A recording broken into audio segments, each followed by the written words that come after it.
Jeeva today பார்வையாளர்களுக்கு வணக்கம். இன்றைய நேர்காணலில் அரசியல் சமூக திறனாய்வாளர் மூத்த பத்திரிகையாளர் உங்கள் உமாபதி தமிழர் அவர்கள். சார் வணக்கம். வணக்கம் ஜீவா. வணக்கம். மோடிக்கும் ஆர்எஸ்எஸ்க்கும் பிரச்சனை அப்படின்னு சொன்னீங்க. கடைசியில் பாஜகவுக்கும் ஆர்எஸ்எஸ்க்குமே பிரச்சனைங்கிற மாதிரி ஜேபி நட்டா வந்து சொல்லியிருக்காரு.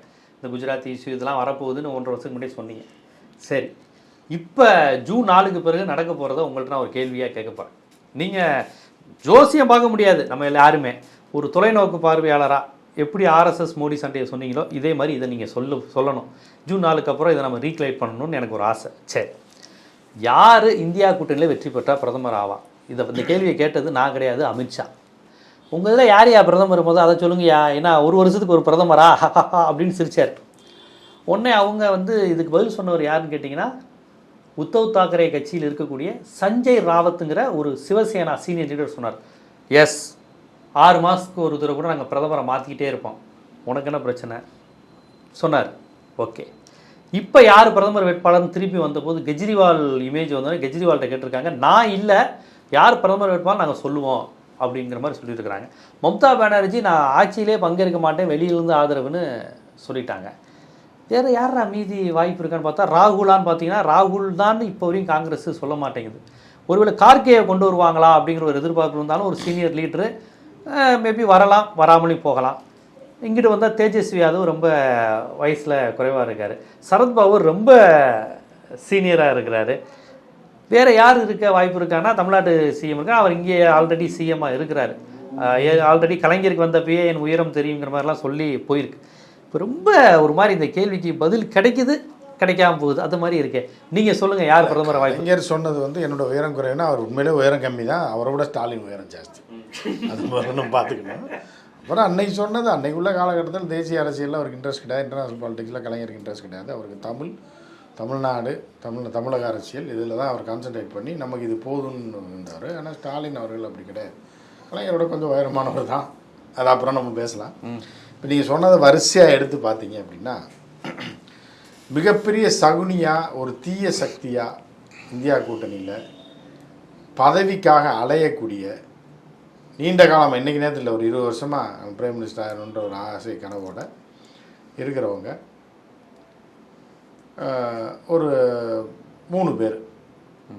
அது யார் அப்படின்னு பார்த்தீங்கன்னா, கல் தோன்றி மண் தோன்றா காலத்து முன்தோன்றிய மூத்த குடியான நம்ம மகாராஷ்டிராவை சேர்ந்த தேசியவாத காங்கிரஸோட தலைவர் சரத்பவார். இவர் இந்திரா காந்தி அவர்கள் இறந்த பிறகே பிரதமராகணும்னு ட்ரை பண்ணவர். ராஜீவ் காந்தி இறந்ததுக்கு அப்புறம் எப்படியாவது ஆயிரலான்னு பல உட்டாலக்கடி பல்ட்டி அடித்து என்னென்னமோ பண்ணி பார்த்தாரு. கடைசியில் நரசிம்மராவை கொண்டு வந்து உட்கார வச்சிட்டாங்க. அதோடு வெறுத்துட்டார், இனி நமக்கு வாய்ப்பு இல்லை. இந்திரா காந்தி இறந்ததுக்கு அப்புறமும் ட்ரை பண்ணி போச்சு, ராஜீவ் இறந்ததுக்கு அப்புறமும் ட்ரை பண்ணி போச்சு. அப்போ செல்வாக்கு மிகுந்த ஒரு கெத்தான ஒரு லீடராக இருந்தவர் சரத்பவார். அந்த மாநிலத்தையே வந்து உடைத்து, காங்கிரஸை உடைத்து ஒரு பெரிய கட்சியை ஆரம்பித்து அந்த கட்சியை ஆட்சியை பிடிக்கும் அளவிற்கு வந்தவர்.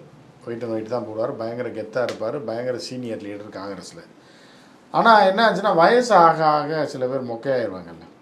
நீங்கள் பார்த்தீங்கன்னா பெரிய அதிகாரியாக இருப்பாங்க, எமர்ஜென்சி எதிர்ப்பாளர்ல அவர் எல்லாம் இருந்தார். அந்த காலத்து சீனியர் அரசியல்வாதி தான். நீங்கள் பார்த்தீங்கன்னா பெரிய பெரிய அரசு பதவியிலேருந்து ஆட்டு வாங்கி எவனையும் மதிக்க மாட்டான், இப்படிலாம் சுற்றிட்டு இருப்பாங்க. கடைசியில் மருமக பால் வாங்க விட்டுருவாங்க. காலையில் ரிட்டையர்ட் ஆனாங்க, என்ன உட்காந்துருக்கீங்க, போய் பால் வாங்கிட்டு வாங்க மாமா, டைம் ஆச்சு, ஆவின் பால் வந்திருக்கும் அப்படின்னு சொல்லி கையில் வந்து கோணிப்பையை கொடுத்து தெருவில் அலைய விட்டு பல பேர் சுற்றிட்டு இருப்பாங்க. நீங்கள் பார்க்கலாம் வயசான நாட்களில். ஸோ இந்த மாதிரி நிலைமையில் தான் சரத்பவார் ஆகிட்டார். இனி சரத்பவாருடைய இது முடிஞ்சு போச்சு. டாப் 10ல் வந்து இது படம் இல்லை, சினிமாவில் 10வது இடத்துல எந்த படம் இருக்குது, 8வது இடத்துல. அப்போ இந்த 10வது இடத்துல இருக்குது, இந்த படத்தை தூக்கியிருங்க, இந்த போட்டியிலே இல்லை அப்படின்ற மாதிரி 5வது இடத்துல இருக்கக்கூடிய சரத்பவார் தூக்கியிருக்கு. மீதி 4வது இடத்துல யார் இருக்கா அப்படின்னு பார்த்தீங்கன்னா, நம்ம பீகார் முதலமைச்சரும் பதவி வெறி பிடித்த ஒரு சாத்தானுமான, எந்தவித நாலேஜும் இல்லாமல் தன்னுடைய மாநில முதலமைச்சராக இருந்து அந்த மாநிலத்தை இன்னும் கேடு கெட்டு கேவலமான நிலையில் வைத்திருக்கக்கூடிய, பதவிக்காக எவங்காலையும் பிடிக்கக்கூடிய கேடு கெட்ட ஒரு ஜென்மம் தான் யாருன்னா நிதிஷ்குமார். அவருடைய பழைய வரலாறு எடுத்து பார்த்தீங்கன்னா உங்களுக்கு தெரியும்.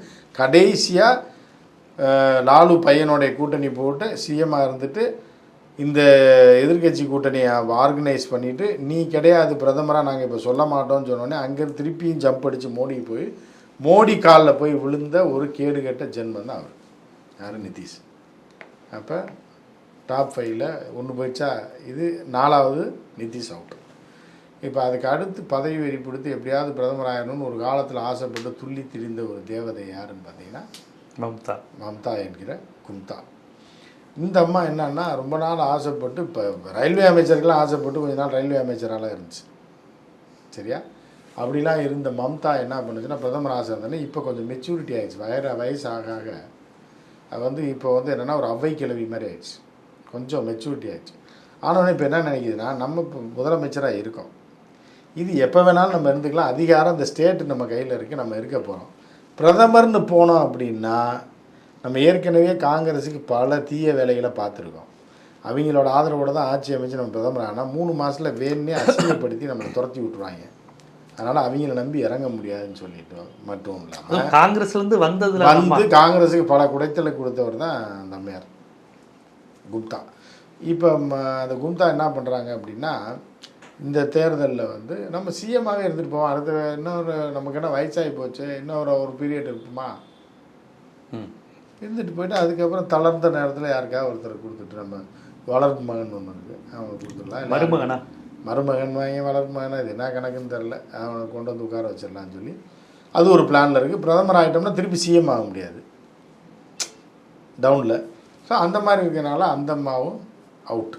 அப்போ டாப் 5ல் நான் 5வது இடத்துல இருந்த சரத்பவார் அவுட்டு, நிதிஷ்குமார் கட்சி மாறி போய் மோடி காலில் இருந்ததுனால 4வதாக இருந்த நிதிஷ்குமார் அவுட்டு, 3வதாக இருந்த மம்தாவும் அவுட்டா. 2வது இடத்தில் இருக்கக்கூடிய அரவிந்த் கெஜ்ரிவால். நீங்கள் இப்போ சொன்ன மாதிரி நேஷ்னல் பார்ட்டியாக இப்போதைக்கு இருக்கிற ஒரே கட்சி எதுனா ஆம் ஆத்மி பார்ட்டி.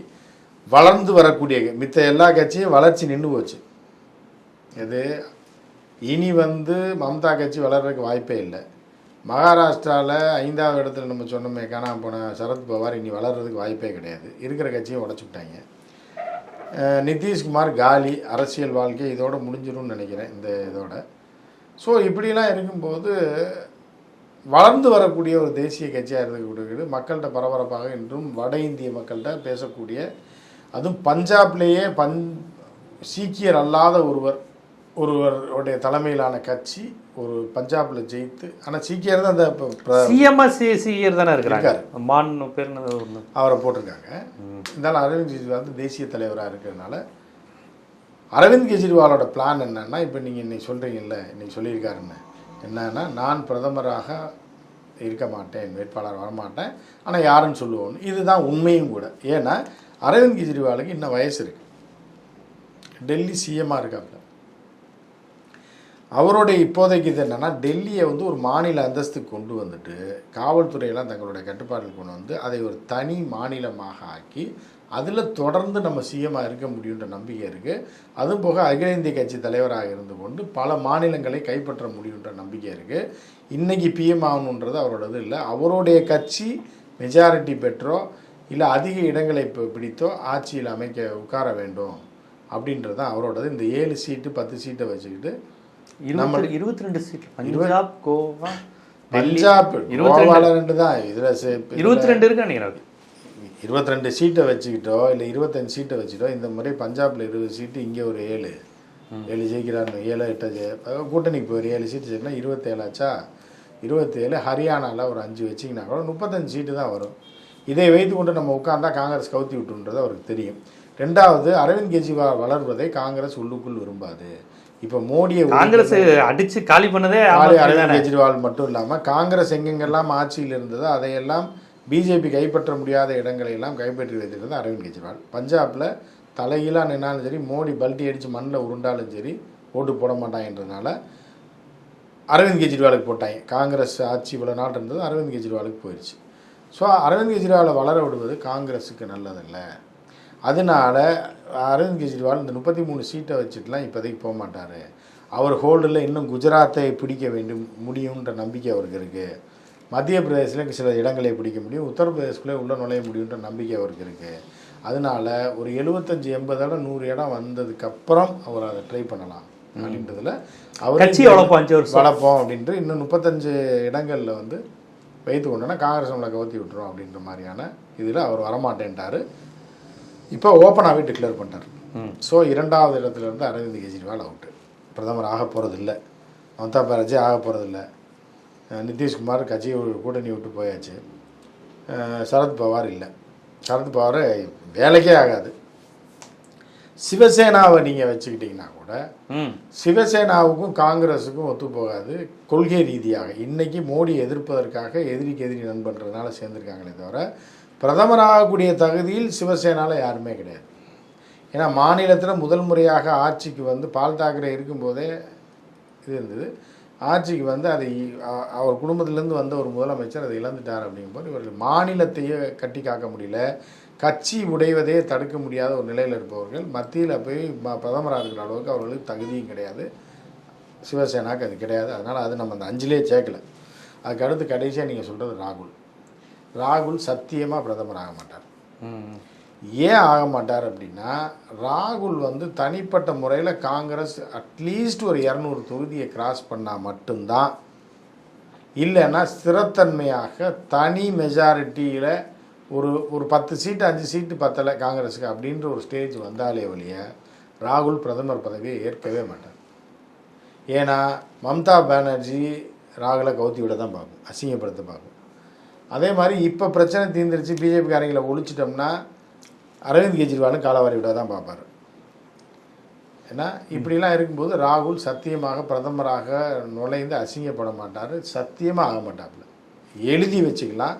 எப்படி வரக்கூடிய தேர்தலுக்கு பிறகு மோடி பிரதமர் இல்லைன்னு நம்ம அடித்து 1.5 வருஷமாக சொல்லிகிட்டு இருக்கோமோ, அதே மாதிரி ராகுல் பிரதமர் ஆக மாட்டார்ன்றையும் திரும்ப திரும்ப நம்ம பதிவு செய்கிற காரணம் என்னென்னா, தனி மெஜாரிட்டி வராமல் காங்கிரஸ் தன்னுடைய ஆட்சியை அமைக்காது. இவர்களெல்லாம் நம்பி இவங்கெல்லாம் காலவாரி விட்டுறோம். எல்லாமே அல்ற சில்லற தான்.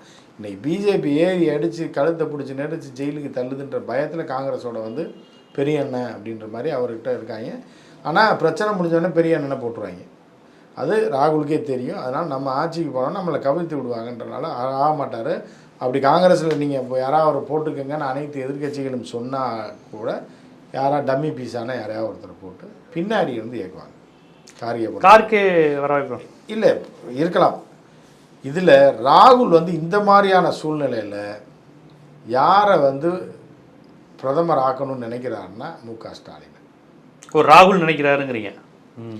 ஏன்னா திமுக எங்கள் அண்ணன் திமுக என்கிற கட்சி வந்து அகில இந்திய கட்சியாக மாறக்கூடிய எண்ணம் அவர்களுக்கு எப்போதுமே கிடையாது. இவர்கள் வந்து இந்த மாநிலத்தை மட்டும் வைத்துக்கொண்டு சாலிடாக இந்த 40 இடத்த கூட்டணி கட்சிகளோட தக்க வச்சாலே பெரிய விஷயம். ஏன்னா இவர்கள் நமக்கு அகில இந்திய அளவில் போட்டியாளர்கள் அல்ல. 2வது தமிழர்களை பொறுத்தளவுக்கு, தமிழ்நாட்டை பொறுத்தளவுக்கு, தமிழ்நாட்டு அரசியல் கட்சிகளை பொறுத்தளவுக்கு ஜெயலலிதாவை தவிர வேறு யாருமே காலவாரி விடுறது, கழுத்தறுக்கிற வேலையை செய்தது கிடையாது, செய்ய போகிறது கிடையாது, செய்ய மாட்டார்கள். ஆனால் இப்போ உள்ள தலைவர்கள்லாம் அப்படி கிடையாது. நீ இன்றைக்கி இருக்கிற திருமாவளவன் கூட எடப்பாடி எவ்வளவோ சொல்லி அவனுக்கு 5 சீட்டு தரேன்னு சொல்லியும் கூட ஏன் போகல அப்படின்னா, நமக்கு எதிர்க்க வேண்டிய இடம் இது, இதுக்காக அரசியலுக்காகவும் பதவிக்காகவும் நம்ம போய் எவன்ட்டு அடிமையாகக்கூடாதுன்னு ஒரு சிறிய கட்சியை சேர்ந்து திருமாவளவன் கூட கரெக்டாக இருக்காப்புல. இந்த கூட்டணியில் இருக்கவங்க கம்யூனிஸ்ட்டுகள் அதே மாதிரி தான். எல்லா திமுக கூட்டணியில் இருக்க கட்சியெல்லாம் ஒரு தன்மானத்தோடு இருக்கக்கூடிய கட்சிகள், பதவிக்காக மட்டும் ஐடியாலஜி இருக்கு அவங்களுக்கு இருக்குன்னு இருக்கு. ராமதாஸை கணக்கில் விடுங்க, ராமதாஸை கணக்கில் எடுக்க முடியாது. ஸோ இப்படி இருக்கும்போது சொன்ன சொல்லை காப்பாற்றுவார் ஸ்டாலின் அப்படின்ற நம்பிக்கை யாருக்கு இருக்குது அப்படின்னா ராகுலுக்கு இருக்குது. அதனால் ராகுலுடைய நம்பர் 1 சாய்ஸ் யார் அப்படின்னா திரு மு.க. ஸ்டாலின் தான். ரைட்டா? இதுக்காக தான் நம்ம இதெல்லாம் சொல்கிறோம். இப்போ நம்ம ஏற்கனவே நான் இதை பற்றி முதல் முறையாக தமிழ்நாட்டில் மு.க. ஸ்டாலின் பிரதமராகிறதுக்கு வாய்ப்பு பிரகாசமாக இருக்கிறதுன்னு ஒரு 20 நாளைக்கு முன்னாடி நம்ம தான் ஃபஸ்ட்டு என்னோடய சேனலில் நான் போட்டிருக்கேன். ஏன்னா இந்த சோர்ஸ் இதெல்லாம் சேர்த்து இப்போ ஒவ்வொருத்தராக வெளியே சொல்ல ஆரம்பிக்கும் போது அதுக்கான நான் சொன்னது சரின்றதுக்கான ஆதாரங்களாக என்ன வருதுன்னா, இந்த வாரத்தில் மம்தா பானர்ஜி சொல்லியிருக்காப்புல நான் வரமாட்டேன்னு. ஆமாம், இதே நம்ம ஏற்கனவே அது அடிப்படையில் தான் சொல்லியிருக்கோம். ஏன்னா முதல்வராக மீண்டும் ஆக முடியாது என்பதாலும் தொடர்ந்து இந்த பதவியில் இன்னொரு 10 வருஷம் இருக்கலான்றதுனாலும் மம்தா பானர்ஜி வரமாட்டார்ன்றது நம்மளுடைய கணக்கு. அதே மாதிரி அரவிந்த் கெஜ்ரிவாலை இப்போது கூட்டணியில் இருந்தாலும் காங்கிரஸ் அரவிந்த் கெஜ்ரிவால் வளர்ச்சியை பிடிக்காது. ஏன்னா ஒரு அகில இந்திய கட்சியாக வளர்ந்து கொண்டிருக்கக்கூடிய அரவிந்த் கெஜ்ரிவால் நாளைக்கு நமக்கு எதிராக திரும்பலாம் என்பதால் காங்கிரஸ் லேசான உறவுகளை வைத்துக் கொள்ளுமே தவிர காங்கிரஸுக்கு இடத்தை இப்போ தட்டி பறித்து தான் அரவிந்த் கெஜ்ரிவால் பஞ்சாப்லேயும் ஹரியானாலையும் இங்கேயும் டெல்லியிலையும் ஆட்சியை பிடிச்சார். ஸோ அப்படி இருக்கும்போது இவரை வந்து இப்போதைக்கு உள்ள நெருக்கடிக்கு மோடியை சமாளிப்பதற்கு, மோடியை தூக்கி எறிவதற்கு, ஆர்எஸ்எஸ்ஸை ஒழிப்பதற்கு, பாஜகவை அழிப்பதற்கு இவரெல்லாம் ஒன்று சேர்ந்துருக்காங்கன்னு தான் பார்க்கணுமே தவிர இதில் வந்து இப்போ இவர்களே ஒதுங்குறாங்கன்றதை நீங்கள் பார்க்குறீங்களா? ஏன்னா அரவிந்த் கெஜ்ரிவால் வேணான்றாரு. எதற்கு காரணம் இதுதான். மம்தா பானர்ஜி வேணாங்குது, ஒருத்தர் செல்வாக்கே கிடையாது. இப்படி இருக்கும்போது ராகுலுடைய சாய்ஸ் வந்து ஸ்டாலின் சொல்கிறீங்க. ராகுலை டிஸ்டர்ப் பண்ணணும்னு நினைக்கின்ற மம்தா, கெஜ்ரிவால், உத்தவ் தாக்கரே போன்றவர்கள் ஸ்டாலினை டிஸ்டர்ப் பண்ணணும்னு நினைக்க மாட்டாங்களா? பண்ண மாட்டாங்க. ஏன்னா இவர் வந்து ஜெயலலிதாவுக்கு எதிராக அவர்கள்லாம் இருந்தாங்க. மம்தா பானர்ஜிக்கு ஜெயலலிதா ஆகாது. ஏன்னா அதே மாதிரி ஒரு உருவம் இது. உருவம் மீன்ஸ் அரசியலில் அவர் என்ன பேட்டர்ன், உருவன்ற நான் வந்து பேட்டர்ன்.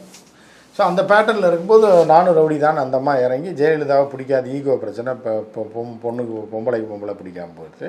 அதுவும் போக ஜெயலலிதா வந்து மம்தா பானர்ஜியோட ஒரு இதான லீடர், இரும்பு பெண், பவர்ஃபுல்லான லீடர். போங்கடான்னு நீ மம்தா பானர்ஜி இறங்கி தெருவில் போய் பிறண்டிருக்கு, மண்ணில் உருண்டுருக்கு. இதெல்லாம் ஜெயலலிதா செஞ்சதே இல்லை. கெத்தா உள்ளே காருக்குள்ளே உட்காந்து கண்ணை காடிச்சுன்னா அவனை அழிச்சிருவாங்க. அந்த மாதிரியான ஒரு பவர்ஃபுல்லாக இருந்தாலும் ஜெயலலிதா. ஸோ அதனால ஜெயலலிதா அவர்கள் ஏற்றுக்கொள்ள மாட்டாங்க, மற்றவங்களும் ஜெயலலிதா ஏற்றுக்காது, தேடி வராமல். ஆனால் முக ஸ்டாலின் வந்து நாளை மம்தாக்கு எந்த பாதிப்பும் கிடையாது. முக ஸ்டாலின் பிரதமராக ஆனால் நமக்கு தேவையான மினிஸ்ட்ரியை வாங்கிட்டு சத்தம் இல்லாமல் இருப்போம். முக ஸ்டாலின் டிஸ்டர்ப் பண்ண மாட்டார்ன்ற நம்பிக்கை மம்தா பானர்ஜிக்கு இருக்குது. அதே மாதிரி தேஜஸ்விக்கு இருக்குது, ரைட்டா, அகிலேஷுக்கு இருக்குது. சிவசேனா முன்னே சீட்டு போட்டு வச்சிருச்சு. ஒரு வருடத்திற்கு முன்பே அவருடைய மகன் உத்தவ் தாக்கரேயோட மகன் வந்து திரு முக ஸ்டாலினை சந்தித்து விட்டு சென்றது உங்களுக்கெல்லாம் தெரியும். 2 வருஷத்துக்கு முன்னாடியே இவர் ஆட்சி பொறுப்பு ஏற்ற உடனே அவங்க அப்பாவின் தூதுவராக அவருடைய மகன் வந்துட்டு போயிட்டுருக்காரு. எம்எல்ஏவாக இருக்கக்கூடிய அவர் மகன் வந்து சிறு வயது அவருக்கு அவர் வந்து பார்த்துட்டு போயிருக்காரு. ஸோ அவர்கள் வந்து கொள்கை ரீதியாக நேருக்கு நேர் எதிராக இருந்தாலும் அவர்களுக்கு குரு தலைவன் யாருன்னா புல்புல் பறவையில் பிறந்த சாவர்கரை சொன்னோம்னா அவங்க ஏற்றுக்கவே மாட்டாங்க. நமக்கு யாருன்னா பெரியாருக்கும் சாவர்கருக்கும் தான் ஆகாது.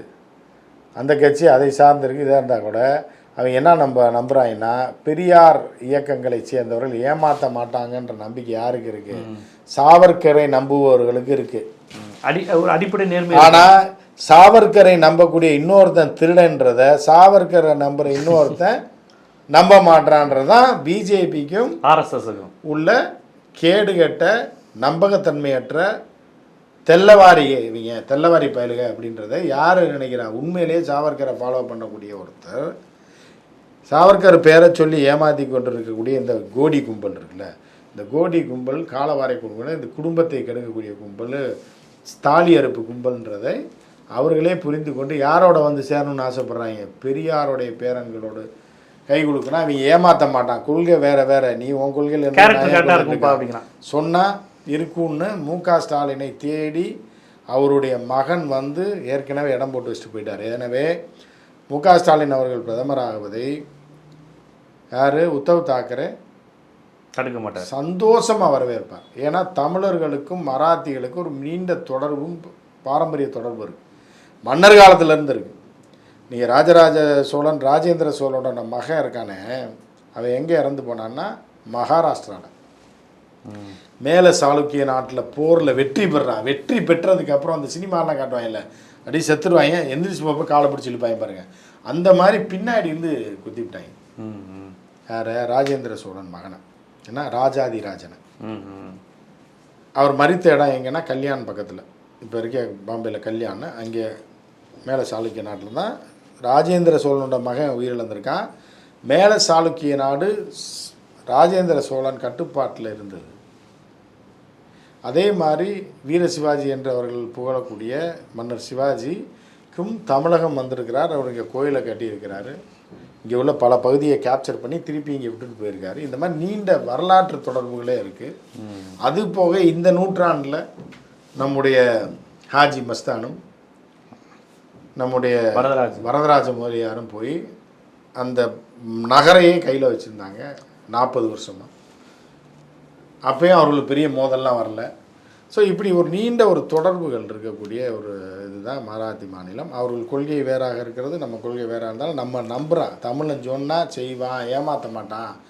இந்த கோடி பார்ட்டிகள் மாதிரி தெல்லவாரிகள் கிடையாது, திருட்டு கும்பல் கிடையாது, செயின் அறுப்பு தாலி அறுப்பு கும்பல் கிடையாதுன்றத உத்தவ் தாக்கரே புரிந்து வைத்திருக்கிறார்.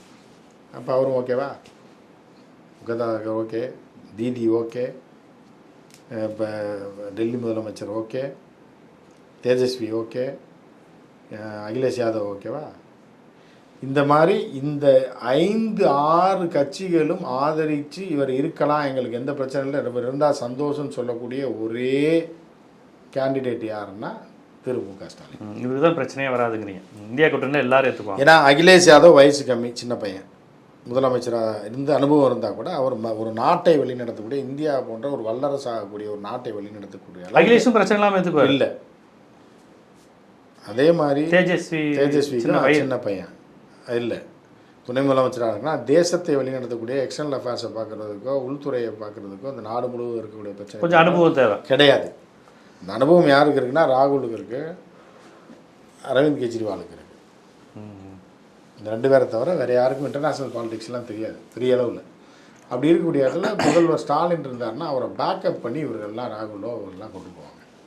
அப்போ என்ன ஆகுதுன்னா சரத்பவார் பெரியவர் ஏற்றுக்குவாரா? இல்லை, சரத்பவார் பேச முடியாது, நம்ம அவரை மூளையே குழம்பு போச்சுங்க. இல்லை, பிரச்சனை எதுவும் பண்ண மாட்டார் அவர். என்னத்துக்கு பண்ண முடியும்? வயசான காலத்தில் பால் வேணால் வாங்கிட்டு வரலாம், ஆவின் பால் பயன்படுத்தலாம். அவரை காலையில் போய் வாங்கிட்டு வந்துருங்க. சோனியா காந்தி பிரதமராக கூடாதுன்னு முதல் குரல் அடுத்தவரே வரதான். அதுவும் அவரு இன்னொருத்தர் இந்த சங்மா இன்னொருத்தர் இறந்துட்டாரு. இல்ல 3 பேர் சொல்லுவாங்க. சரத்பவார் 3 பேர் சேர்ந்து தான் அந்த ஆரம்பிச்சது அந்த கட்சி தேசியவாத காங்கிரஸ். இன்னொருத்தர் யாரு? அந்த தேசியவாத காங்கிரஸுக்கு வாதம் வந்துருச்சு. வாதம் வந்து 2 பேர் செத்து போயிட்டாங்க, இன்னும் ஒருத்தர் தான் பாக்கி இருக்காரு. ரைட்டா? ஸோ வந்து சங்மா வந்து சபாநாயகராக இருந்தவர், குடியரசுத் தலைவர் கேண்டிடேட்டாக இப்போ போய் இந்த தேசியவாத காங்கிரஸில் போயிட்டாரு. அவர் சின்ன பிள்ளை 21 வயசில் மத்திய அமைச்சர் ஆகினார். அவங்க பழங்குடியினர் நினைக்கிறேன் சங்கமா. ஆமாம், 21 வயசில் அந்த பொண்ணை மத்திய அமைச்சர் ஆகினார். இது பாவம் இப்போ வீட்டில் பாத்திரம் விளையிட்டு இருக்கு. ஏன்னா 21 வயசில் ஆயிடுச்சு, 24 வயசோட அது வாழ்க்கை முடிஞ்சு போச்சுங்க. இனி எம்எல்ஏ கூட ஜெயிக்க முடியாது. அதோட வாழ்க்கை சூனியம் பாருங்கள். இளம் வயசில் அதிக இடங்களுக்கு வந்துட்டாங்கன்னா ஃபியூச்சர் பிரச்சனையாகும். ஸோ இந்த வகையில் இப்போதைக்கு பிரகாசமான வாய்ப்பு யாருக்கு இருக்குன்னா, நம்பகத்தன்மை யாருக்கு இருக்குன்னா, அனைவரும் ஏற்றுக்கொள்ளக்கூடிய ஒரே நபர் யாருன்னா நம்முடைய மு க ஸ்டாலினாக இருக்கார். அவர் பிரதமராக வாய்ப்பும் நான் வந்து இது நடக்குது இது நடக்க போகிற அப்படிலாம் இல்லை. அரசியல் சூழலில் இதுக்கான வாய்ப்பு இருக்குது. இதுக்கான காரணம் என்னன்றதையும் நான் விலைக்கு சொல்கிறேன். நான் கற்பனையிலேயோ ஜோசியம் பார்த்தா சொல்லலை. இவர் வந்தால் இவர் இப்படி நினைக்கிறார், இவர் ஏன் வரமாட்டேன்றாரு, இவர் ஏன் வர வேணான்றாரு, இவர் ஏன் வரமாட்டார் அப்படின்ற காரணத்தையும் நான் எல்லாத்தையும் சொல்லிட்டேன். ஸோ பிரதமராகக்கூடிய வாய்ப்பு பிரகாசமாக திரு மு க ஸ்டாலினுக்கு இருக்குது. ஏன்னா இன்னும் சில பேரை மிக திறமை வாய்ந்த மத்திய அரசை நடத்தக்கூடிய ஏற்கனவே அனுபவம் உள்ள டிஆர் பாலு போன்றவர்கள், மாறன் போன்றவர்கள் இனி இந்த முறை ஏன்னா ஆட்சி அமைந்தால் மத்திய அமைச்சராகக்கூடிய கனிமொழி போன்றவர்கள்,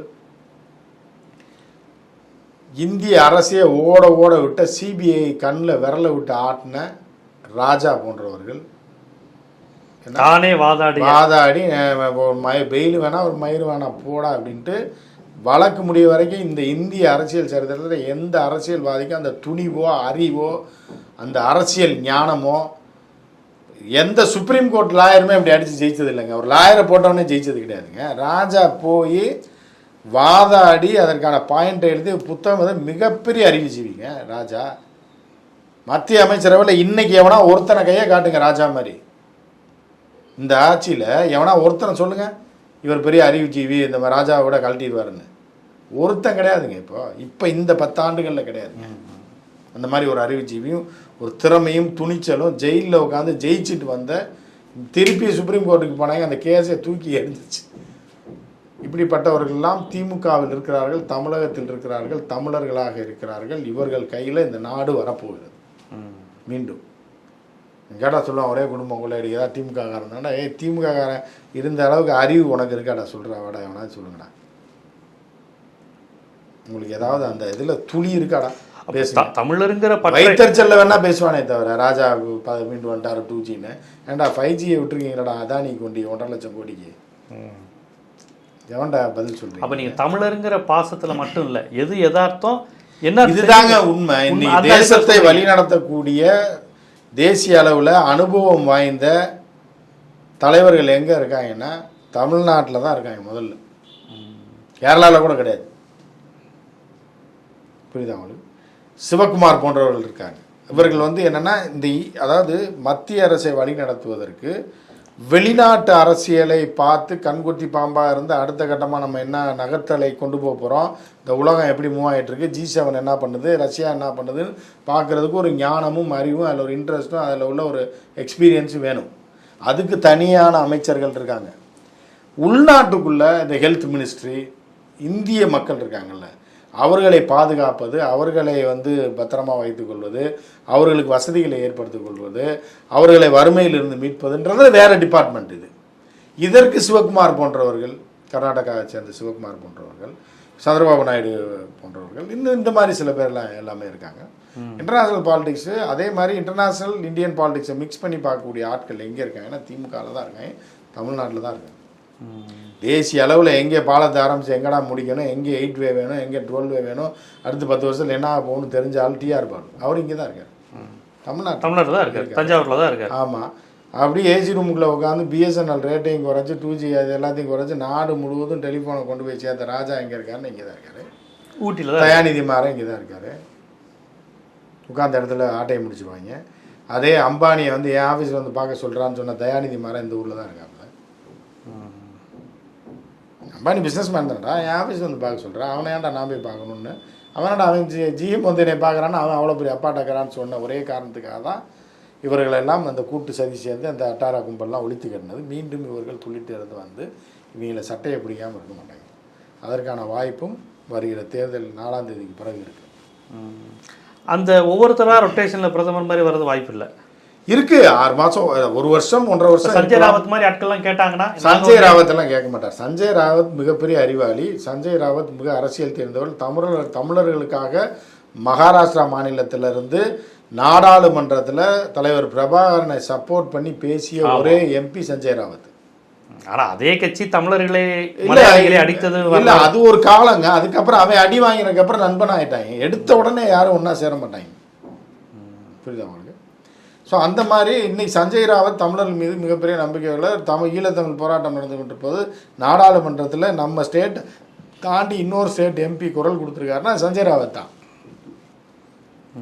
பயங்கரமான எழுத்தாளர், பத்திரிகையாளர் சஞ்சய் ராவத். வயதிலும் குறைந்தவர். அவரெல்லாம் இந்திய தேசத்தை வழி நடத்தக்கூடிய ஒரு அமைச்சராக இருக்கக்கூடிய எல்லா தகுதியும் படைத்தவர்கள். அதே மாதிரி சர்வதேச அளவில் இருக்கக்கூடிய விஷயங்களை பார்க்குறதுக்கும் தமிழ்நாட்டில் ஆள் இருக்குது. கண்டிப்பாக இருக்கு. இது எல்லா தகுதியும் அரசியல் நிகழ்த்தை வேற ஒரு ரூபத்தில் கொண்டு போகக்கூடிய ஒரு சக்தி வாய்ந்த மனிதர்கள்லாம் எங்கே இருக்காங்கன்னா தமிழ்நாட்டில் இருக்கா. அதுக்கு அடுத்தபடியாக கர்நாடகா, கேரளாவில் இருக்கா. சரியா? மகாராஷ்டிராவில் இருக்கு. ரைட்டா? அதே மாதிரி உத்தரப்பிரதேசில், மத்திய பிரதேசில் எவனும் கிடையாது. குஜராத்தில் எவனும் கிடையாது. பஞ்சாபில் இருக்கா. நான் ஹிந்தி ஸ்பீக்கிங்கில் இருந்து தான் வர்றாங்க. வந்து இந்த நாட்டை வந்து தெளிவாக கொண்டு வர முடியும். அதுதான் நடக்க போகிறது. மு.க. ஸ்டாலின் பிரதமர் ஆகிறதுக்கான வாய்ப்பு பிரகாசமாக இருக்கிறதுக்கு இதுதான் காரணம் நான் சொல்லிட்டேன். இதுக்கு அடுத்து ஒரு விஷயம் சொல்லிட்டேன். அவர் பிரதமர் ஆகிட்டாருன்னா அன்பு சகோதரர் உதயநிதி முதலமைச்சர் ஆயிடுவார். ஜூன் 11 துணை முதலமைச்சர்னு பேசிக்கிட்டு இருக்கிறாங்க. முதலமைச்சரே ஆறாருங்க. அவர் பிரதமர் ஆகிட்டாருன்னா அவர் முதல்வருங்க டைரெக்டாக. அவர் வந்து ஜெர்மனில் தான் இருக்கார். அந்த மாதிரி நீங்கள் வந்து இவர் பிரதமர் அப்படின்னா இவர் அடுத்து முதல்வர். கனிமொழி இந்த முறை ஏன்னா திமுகவில் ஒரு மக்கள் செல்வாக்கு மிகுந்த ஒரு தலைவராக அடுத்த கட்டமாக கனிமொழி ஒரு பெரிய தலைவராக உருவாகிட்டு வயதும் குறைவு திமுகவில் ஒரு முக்கிய இளம் தலைவராக உருவாகி வருகிறார் கனிமொழி வந்து ஒரு முக்கிய இடத்தை பிடிப்பார் இந்த 2025 அப்புறம் அரசியலில். ஒன்று மத்திய அரசியலோ இல்லை மாநில அரசியலோ எப்படி வேண்டுமானாலும் மாறலாம்.